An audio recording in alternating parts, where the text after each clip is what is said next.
Hi everyone, welcome to my Shoreline Studio. I'm Sybille Muschik. Behind the camera, as always, is Joshua Blanc.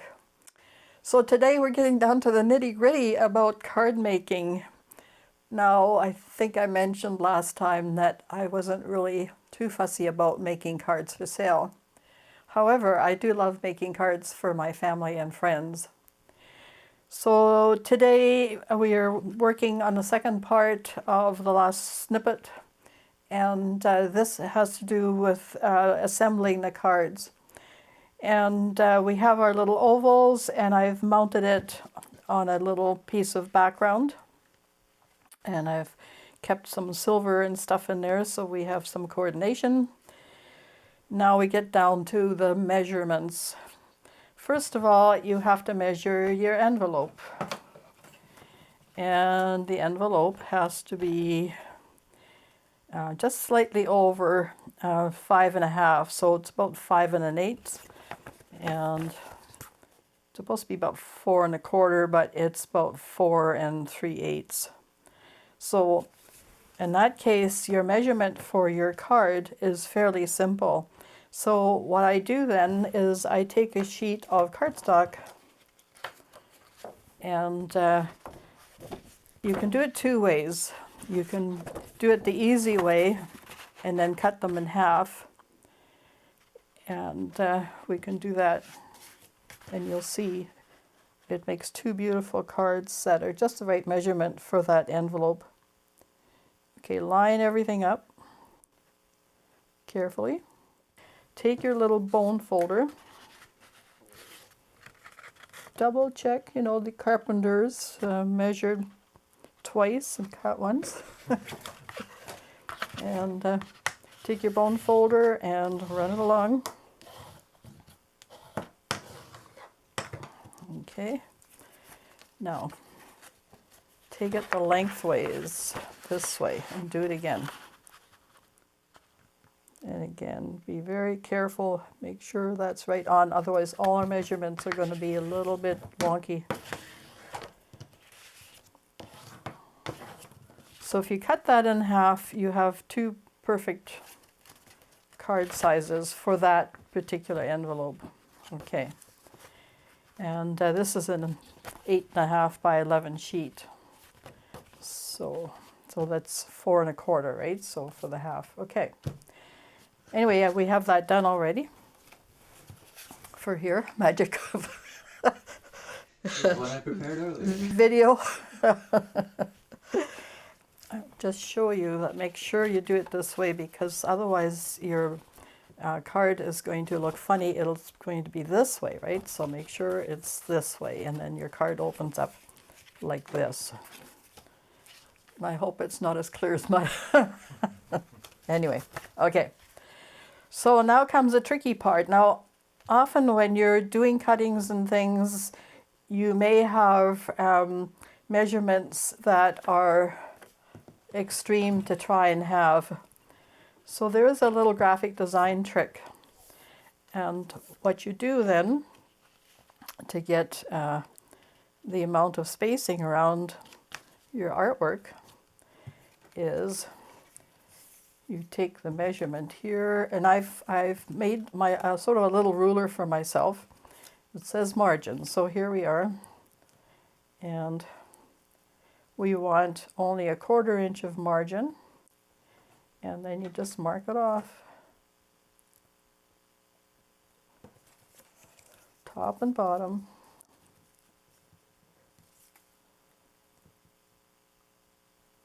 Okay. Then to find the center, we have our card, and make sure you've got, there we go. Now the center of that is here.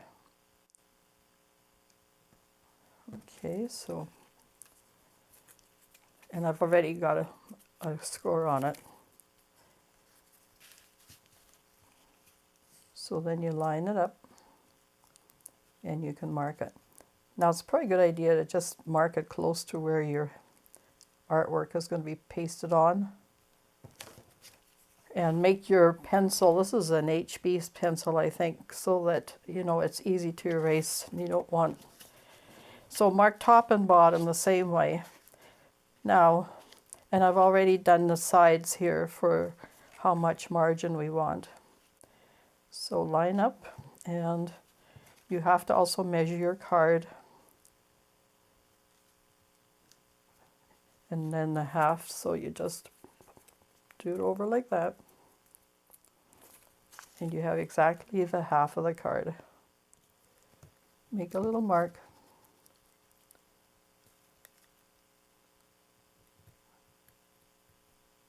And be sure and erase this, of course. And then line it up. And line up your sides. And that way you'll always get square artwork, and then erase everything and glue that down. Now, is that clear? Am I going to get letters and emails saying, could you be a little bit more specific or clear on this? But I think that's pretty straightforward. So, yeah, so get yourself your own little ruler, do your measurements, you know, and then do it in half. And then that way you get all your margin. There we go, and then everything lines up, and it's square. Too many times I see artwork that, being a graphic designer, we are anal, just a little bit. So we like to see things square and neat and tidy. So, and I'm not the tidiest artist as it is. So, but when my graphic design sort of skills cut in, then I'm careful. Okay, we have to glue all that down and so forth, which takes time, which you don't need. You can glue it to your heart's content. The only thing is when you're gluing, I use a spatula, I put it on and I rub it across, and I make sure, and I put it on a garbage sheet of paper so it's clean, and then position it. You can also use things like glue sticks, but I find they don't hold very well. So a good quality glue, and you've got all your measurements, and be sure then to, you know, erase all your marks. And then you've got a nice, and keep your fingers clean, wear gloves if need be. All those things help to keep your artwork clean and neat. And I have a whole pile of these to do, so we'll show some at the end of the video as to how it looks once it's mounted. So next we're going to be attempting to produce a little envelope as a gift envelope. You know, you put money in, gift certificates, maybe a little flat treasure or jewelry of some kind. This is how I've fashioned this. It's quite easy and fast to do, so and it makes a lovely little gift. So all I've done is I've used my hole punch and put two little holes there and one in the top, and then you just thread some ribbon or nice string through, and it's easy to open. And then you just put a label on. I did that on the computer in several colors. Christmassy theme in this case. I've got a little mini show to do, and so that's what I'm going to be producing. So you want to keep the colors really festive with lots of glitter and glam, and then keep your label simple and just glue it on.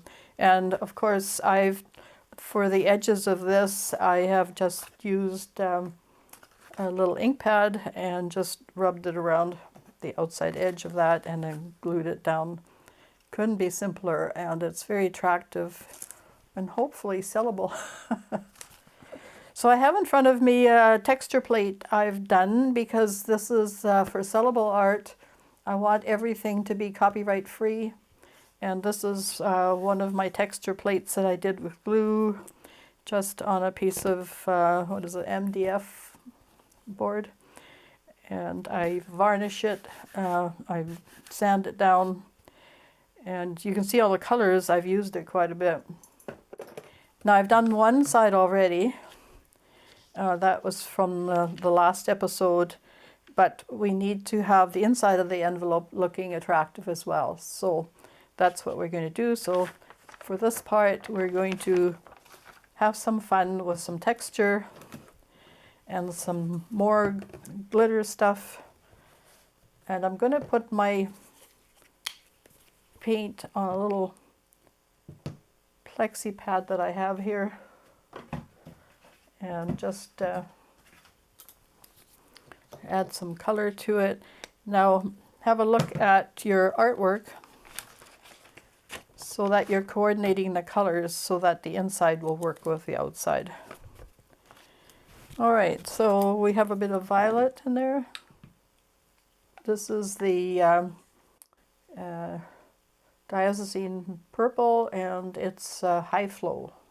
That's fairly light, so we'll add some fine glitter paint to it. Just a dollar store, you get this stuff. It's fairly reasonable. And then maybe some white because we want to keep it all really bright. And we'll mix it up on here.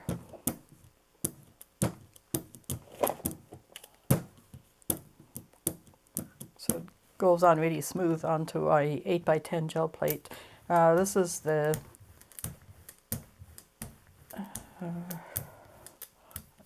I think this is the Jelly Arts plate. And I have two of these. I think this is Jelly Arts and the other one is Gel Press. Either one, they're perfectly good. By the way, some people are saying that you should put paper on top of these plates to keep them nice so that they don't have bubbles. Don't do that more than overnight because these plates are made with an oil, and it's like your baby oil, right? It's a mineral oil, and it will seep into the paper and then your plate. So if you're having sticking problems, this is why. It will really stick. I know I had that problem. I left a sheet of paper on one of my 6x6 plates, and I had a terrible time and wrecked the side. So, lesson learned. So we're just going to do some quick texture.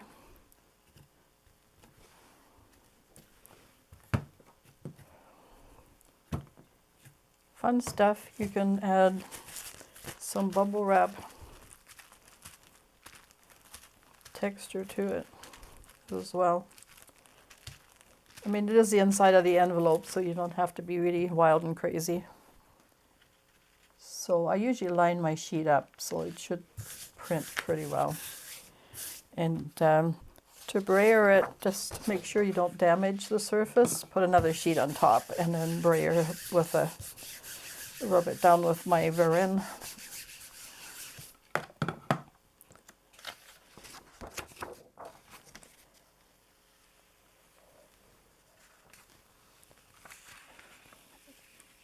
Okay. So we have a nice light background. Because we have a template, I will show you that in a second. You know, some of this will be cut off, so it's not a problem. And the pattern's nice. It will look really nice on the inside of this envelope. So now, I made a pattern. I cut it out of my 8.5 by 11 sheet. And this is the envelope. I've taken it apart. And you can see here it's all scored. And that's what we're going to do next. We're going to prepare our sheet while this is drying. All right, so I just want to show you this is the template. And once this is dry, we'll put this on here and you can position it. And then, you know, rule it out. Should fit like this really nicely. So you can eliminate any problems if you need to.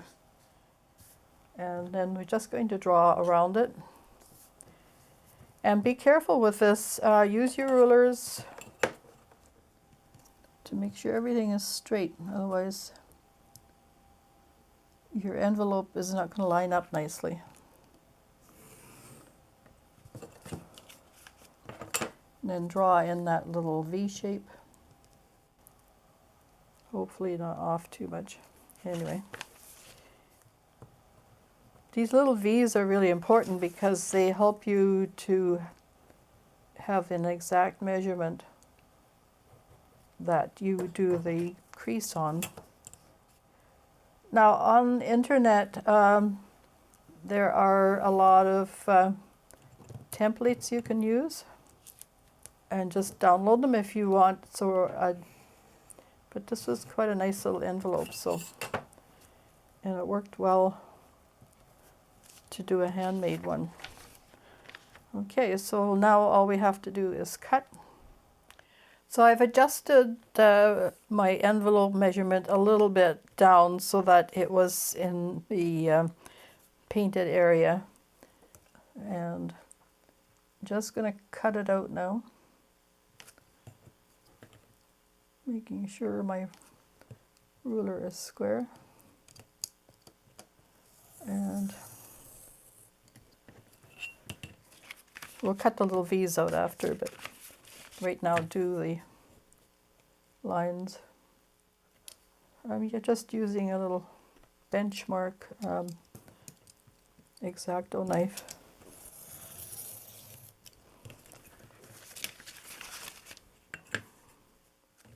I'm being careful because you really want those envelopes to be nice. And there we go. All right. So all I have to do is cut your little triangles, and I'll erase the unwanted graphite marks.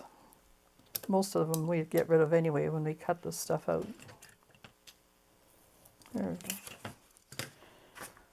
Okay, so this is what it looks like once you've got it cut out.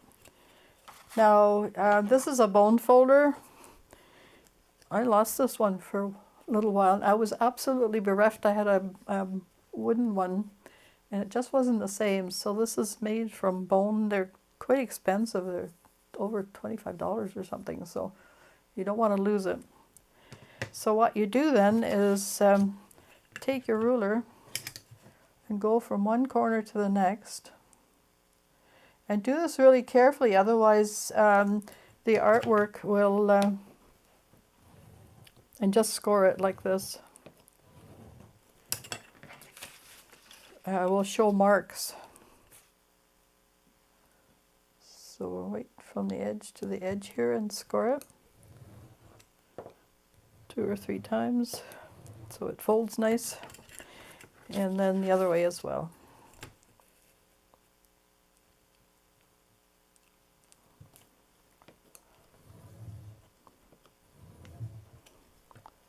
Maybe one more for good measure.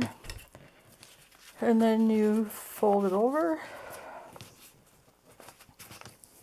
Use your bone folder to make it nice and crisp.